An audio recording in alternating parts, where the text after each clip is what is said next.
Hello बच्चों, let's read the question. Question here says, what are decomposers? What will be the consequence of their absence in an ecosystem? First part में question ये पूछ रहे हैं कि जो decomposers होते हैं हमारे वो कौन होते हैं.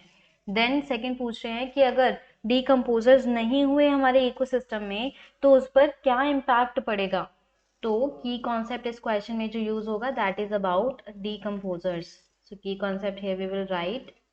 Key concept is about decomposers.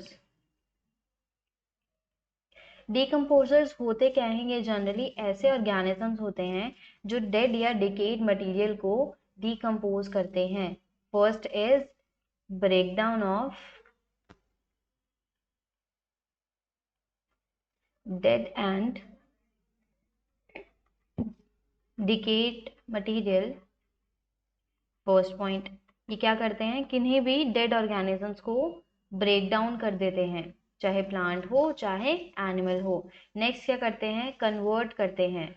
किनको? ये जो डिकेड मटेरियल है इसको किस में कन्वर्ट करेंगे? It converts complex. Complex form कौन सी? Organic form. Complex form is organic here. Complex form into simpler forms.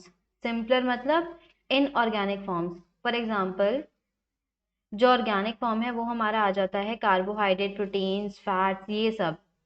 और जो इनऑर्गेनिक फॉर्म होता है वो कार्बन के कंपाउंड से ब्रेक डाउन होकर के कार्बन डाइऑक्साइड बना देता है. Carbon dioxide is inorganic here. CO2 हो गया. CO2 के साथ साथ CO2 के साथ साथ H2O हो गया. हाइड्रोजन के जो हमारे वहां पे कॉम्प्लेक्स मॉलिक्यूल्स थे उनको ब्रेक डाउन करके H2O रिलीज कर देगा. थर्ड इज, थर्ड क्या करता है कि ये जो इनऑर्गेनिक मटेरियल अभी इसने ब्रेक डाउन किया है, इट एड्स न्यूट्रिशन या nutrient rich compounds to the soil.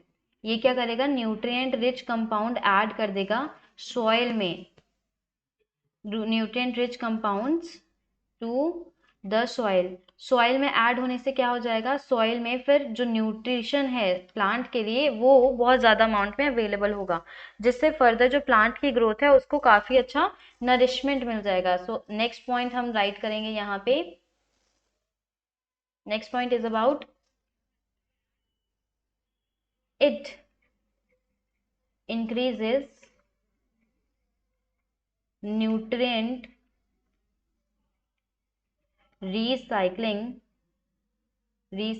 and in environment. Nutrient recycling in environment. Cycling in environment. ठीक है. अब ये सारे जो फंक्शंस है ये कौन करता है? डिकम्पोजर करता है. डिकम्पोजर कौन होता है?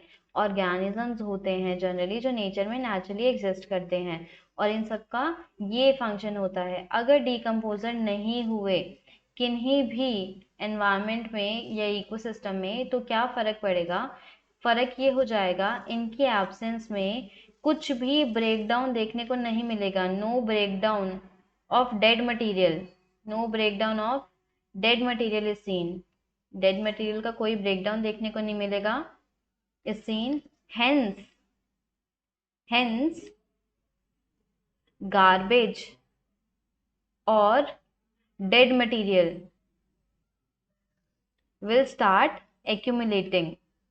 The garbage or dead material will start accumulating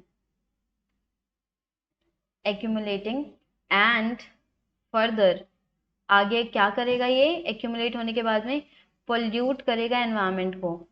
pollutes environment. environment को pollute कैसे करेगा?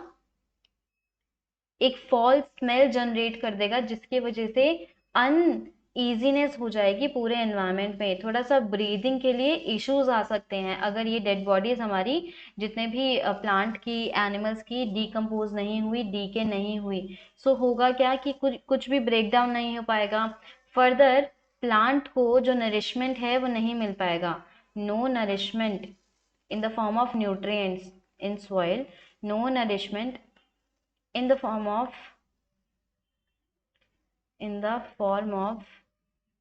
nutrient in the soil will be there. तो अब क्या होगा, प्लांट की ग्रोथ को अफेक्ट कर देगा, will be there, hence affects growth of plant, affects growth of plant. ये दो रीजंस हैं ग्रोथ ऑफ प्लांट जिनकी वजह से अगर डिकम्पोजर नहीं हुआ तो हमारे एनवायरनमेंट पे या इकोसिस्टम पे ये इम्पैक्ट पड़ेगा। So he will write growth of plants. I hope you got the answer very well. Thank you. Best of luck.